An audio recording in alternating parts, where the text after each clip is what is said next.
We need to share this culture to the wider community. Yeah, to the wider world, you mean by wider community? Yeah, wider world. Yeah. And it's very important that we want to see this, by having the strength of what our beliefs in living in both worlds. And accessing the culture. Yeah. So coming from a strong Benin culture and coming walking with that alongside in Balanda culture. So holding yourself in who you are and then walking together in different cultures. Yes. Is it like that?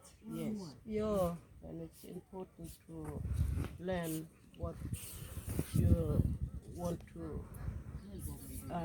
share. Yeah. Yeah. And what do you think about white people coming into indigenous communities?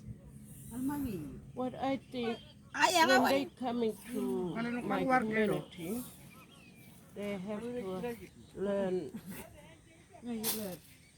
how to access and how to behave and how to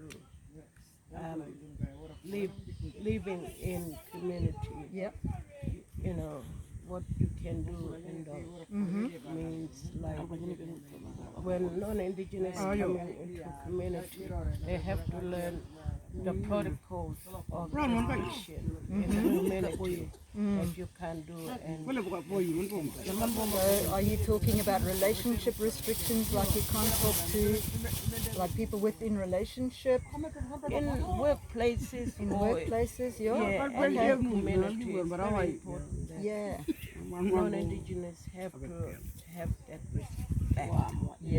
How to they have to be resilient and learning about how to respect the